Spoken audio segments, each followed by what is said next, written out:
Hello friends, இன்னைக்கு பிரான் தொக்கு செய்ய போகிறோம். அதை எப்படி செய்கிறதுன்னு பார்க்கலாம். இந்த வீடியோ பிடிச்சிருந்தா சப்ஸ்கிரைப் பண்ணுங்க. ஒரு கடாயில் கொஞ்சமாக எண்ணெய் விட்டுக்குங்க. எண்ணெய் நல்லா சூடானோடனே அதில் நான் 2 வெங்காயத்தை பொடியாக நறுக்கி போட்டிருக்கேன். அதில் ஒரு 5 பச்சை மிளகாவும் போட்டிருக்கேன். ரெண்டுத்தையும் நல்லா வதக்குங்க. பூண்டை நசுக்கி போட்டிருக்கேன். ஒரு கொத்து கருவேப்பிலையும் போட்டிருக்கேன். ஒரு தக்காளி எடுத்திருக்கேன். அதையும் போட்டு நல்லா வதக்குங்க.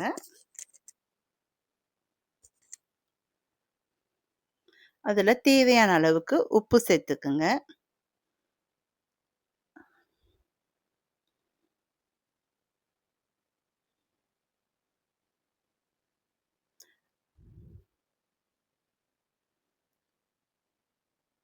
இதில் 1 ஸ்பூன் மஞ்சத்தூள்,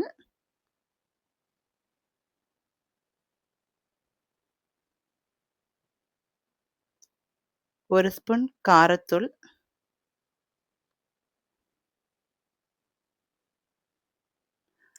1 ஸ்பூன் குழம்பு மிளகாத்தூள் போட்டுக்கிட்டேன்.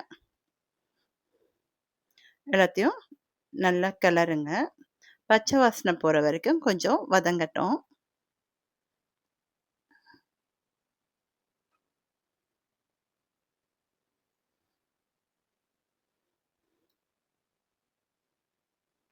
அதில் கொஞ்சோண்டு தெளிச்சா மாதிரி கூட தண்ணி விட்டு அதை கொஞ்சம் கொதிக்க விடுங்க. அப்போ தான் மிளகா நெடிப்புலாம் இல்லாமல் இருக்கும்.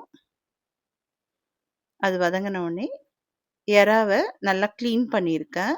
அதில் நரம்பு எல்லாத்தையும் எடுத்துடுங்க.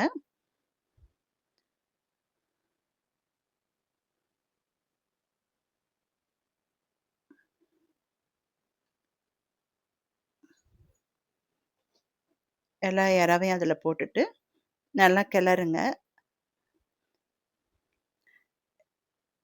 மசாலாலாம் எறால படுற மாதிரி நல்லா கிளறி விடுங்க. தண்ணி ஊற்ற வேண்டாம். அதில் இருக்கிற தண்ணியிலேயே அது வெந்துடும். ரொம்ப நேரம் வேக வைக்க வேண்டாம். ஒரு 10 நிமிஷம் சிம்மில் வச்சுக்கோங்க போதும். ஃபுல் சிம்மில் வச்சுட்டிங்கன்னா அது கொஞ்சம் அந்த மசாலாவோட நல்லா கலந்து வரும்.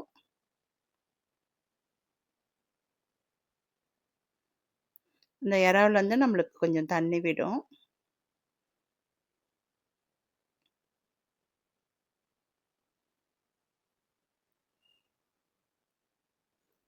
சிம்மிலே வச்சு செய்யுங்க.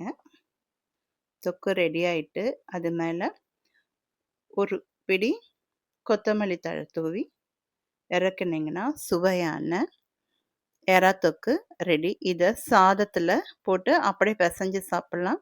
ரொம்ப சுவையாக இருக்கும்.